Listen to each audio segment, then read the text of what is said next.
Then I think what we're going to do is we're going to start by watching the trailer for Deep Rock Galactic Survivor, and then we'll have a chat with the developers afterwards.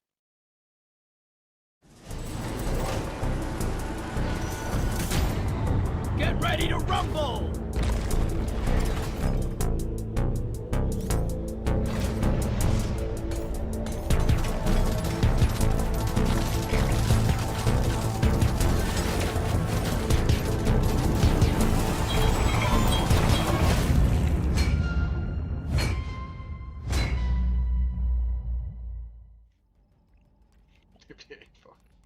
All right. So that was the trailer for Deep Rock Survivor. Maybe I should just say that it's a bit old, the trailer, compared to where the game is today. But anyways, we have Anders and Rasmus from Funday with us here. Hi guys. Welcome. Hey. How are you? How are you? Good, pretty good. Been hectic weeks up to launching the demo, so we're just enjoying being on the stream now. I should have a break. Very cool. Maybe to people who don't know anything about Deep Rock Survivor, maybe Anders, you could just tell us a little bit about what is the game about. So the game is a survivor-like auto shooter. So it's a single-player game set in the Deep Rock Galactic universe. So it's kind of like what I would describe as a big evolution on the vampire survivor genre. So it's one dwarf, a lot of aliens, and a lot of gold, just like you like it. Very Just nice. like we like it, exactly. Yeah. And a lot of rock and stoning, right? A lot of rock and stoning, actually, yeah. Yes. So you've been working on a demo for quite some time now, or up until, because Steam Next Fest is right around the corner. Yeah. Can you tell a bit about the demo? How's it going? Should I? Yeah. I think the demo is doing really well. It's been well received by the community. There's already a lot of players playing it even before Next Fest. Obviously, the demo is just a small small part of what we want to intend to release for early access. So you have like one dwarf, a scout, and one biome, and so on. But as we see players play it and streamers play it, there's definitely a lot of content in the game. So we're super happy to get live feedback from your community. So one of the new things compared to, you had some playtest before, right? So the new thing in the demo is the overclocks. Yeah. Which I think works really well the way you've implemented it. Rasmus, can you tell maybe a little bit about that? Yeah, so basically we put overclocks on all the weapons that are in the demo, right? Some are perhaps still missing a few for the full arsenal to be there, but basically it gives you the ability to overclock your weapon at certain weapon levels.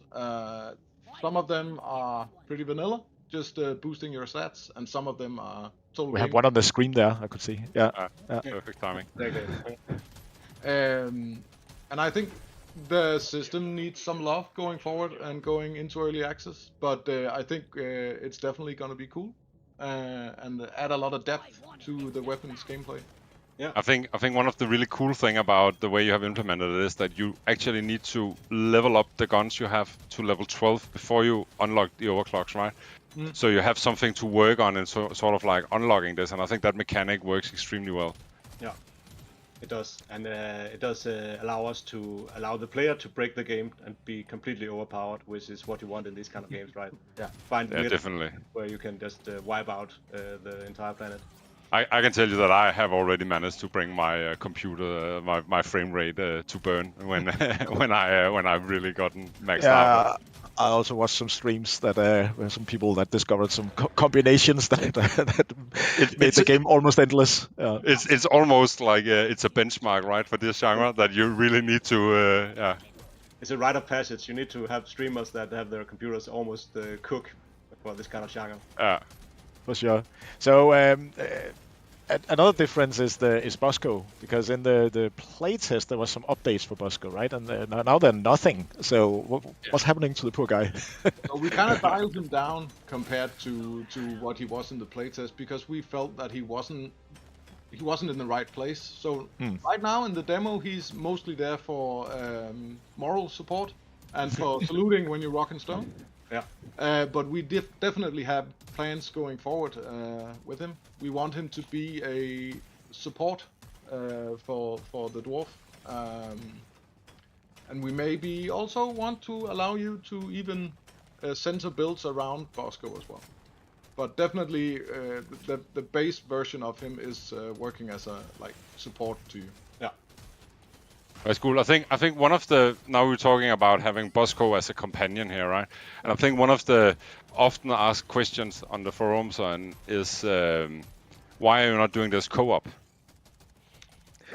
Obviously, it's a decision we made in collaboration, right? But I'm putting it on you to thanks. answer. So why? Well, because you told us. No. Well, the genre is by default a single-player genre, where most games are single-player, and obviously wanted to build that core experience first, giving your players that are used to playing co-op a chance to play something single-player as well when they don't actually have their friends around to play. And it works really, really well in single player. So who knows if multiplayer will come up? It's not on the roadmap right now, but we intend to work on this game for many years to come. Yeah. It will make it easier for us to bring your frame rate down, though, if we were doing that, right? Exactly. So no, and I think it is. I think it makes total sense that we are doing this as a single player experience, and as you say, it is very true to the genre. It's also, So we wanted to build this game relatively fast. We've only been working on it for less than a year now, and adding multiplayer just adds complexity. And we wanted to start with getting this game out to your community as fast as possible, so we can start working in early access together with the community, right? So that's also part of the decision. yeah, so you're moving closer. We are towards an early access launch. What's needed? What lacks in the game right now? What's on the plan before the early access launch? What can we expect for that version? Well, we're working on adding the remainder of the classes now. So So all 4 classes will be in. all 4 right? classes are going to be there. We're also slated to include 3 biomes, which are also well on the way. Yeah. And of course, we want to add more content of weapons and overclocks and artifacts and the systems that are already there. Yeah. Need a bit more content before we are actually there. Yeah. It's primarily content and then polishing and balancing the game. When we add 3 more classes, we also add a lot more weapons, a lot more overclocks, which will make the game more complex. But luckily, it's a genre where balancing the game is not that tough, because you can just allow people to make stuff that's completely overpowered, and that's just fun, right? That's part of the charm of the genre as well. Yeah, exactly. Yeah, and since you have the mesa progression, right, that is also bringing you up, so you're always hitting the right difficulty level for you, whatever your skill level is. And we're gonna add really, really, really, really difficult hazard levels for the hardcore players out there, like yourselves. I'm ready. I have a 230 hour in the Deep Rock Survivor already. So just with the content that is there. I'm sure you're cheating, Mikkel. That's. I don't know when Mikkel works, but he does play our game way too much. Yeah, I also do other stuff, but. Right. So working on this game, what has been one of the most the biggest challenges? What's been difficult? Well, maybe you can talk a little about in recent weeks before the demo. We had some big challenges. Yeah, so we decided to revamp the entire UI going up towards the demo, which was needed, but it was a lot. It was a big undertaking just before we wanted to go live with the demo. Yeah. But we are really happy where it landed. Yeah. We're really small team over here, so that included the entire team working on the UI for a week out of the 2 weeks we had left, where we also had other stuff planned, so that was kind of hectic, but I think it paid off. I think it totally did, and I think it is. It's super cool. And in general over the production, I don't think we have had major challenges. I think the collaboration with you guys has been super smooth, and the genre and the Deep Rock Galactic universe are just the perfect match. So every time we've been talking about the game, we all know instinctively what to build next. So it's just been a smooth production as far as productions go. Yeah. There are always hiccups, but they've been small. I think one of the interesting things that we have been doing in the production that we have been sort of going back and forth on is the control scheme, right? Where we have experimented with including dash buttons and button for other features, and at the end of the day, we went with a control scheme that are basically just moving your dwarf around and then have everything happen in context. Yeah.